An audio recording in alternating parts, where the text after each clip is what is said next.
So today we're here with a student from SUNY Old Westbury by the name of Michael Taft. He's a commuter student. Michael, how long have you been attending SUNY Old Westbury? Fall 2008. How old are you? 21. Michael, have you ever had any judicial write-ups at SUNY Old Westbury? Yes, I did. How many? 11, but self-blamed, probably about 2, 3. 2, 3, that was actually your fault. Yeah. Okay, next question, Mike. How do you feel that you were treated throughout these write-ups? Some fairly, mostly harshly.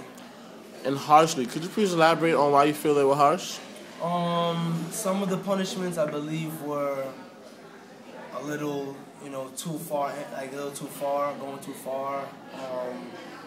Well, they could have been resolved in other ways. So can you please state what the write-ups were for, and then please state the problems, the consequences you faced for them?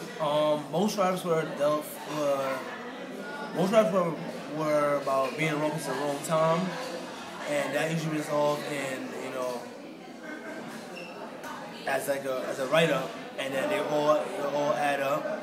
And I got rid of a substance which really affected me, and I lost dorming because of that. So you lost dorming because of? A substance, yeah. Because of substance. Mm-hmm. And was this, you got written up for this substance one time? One time. And you lost your dorming? That's my dorming. And where do you live?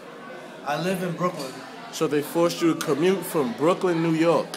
For one substance. For one substance write-up, which is about... I thought it's only 2 substances you get back from the dorms. When it was 2 substances. Mm-hmm. Did you ever state this to the judicial board or judicial affairs when you met with the judicial officer?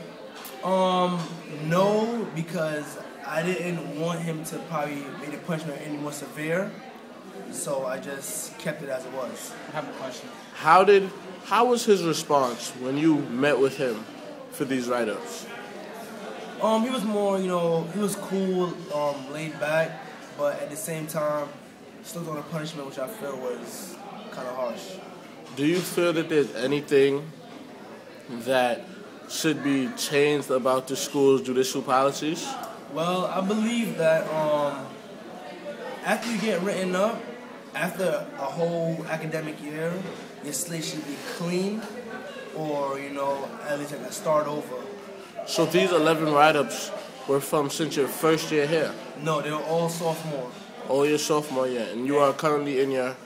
Junior year. Oh, so they just kept adding up. Okay. Now, Michael, can I ask you a question? If you can you state who was on the judicial board? Whether it was more students than faculty or faculty than students? It was more students than faculty. Right. And did Brian, the judicial officer, have any say? Well, in the board meeting, he did have his points to say. So, yeah. Did he have the final say? Well, I spoke to him about that, and he said no, he don't have the final say. Well, my gut feel tell me that I think he had the final say. Did you, when you were on, before having this hearing, did Brian inform you of who was going to be on the board? And if so, was there any conflict of interest, meaning that, was there anybody on the board that you had prior problems with, maybe, that, he chose to be on the board? No, Brian told me everybody was going to be on the board, and he asked me if I have any conflict with them, but he told me if I approach any of them, it can really affect my case, so I started people's way. Okay. We have any more questions? That's it. Thank you for your time, Michael. All right.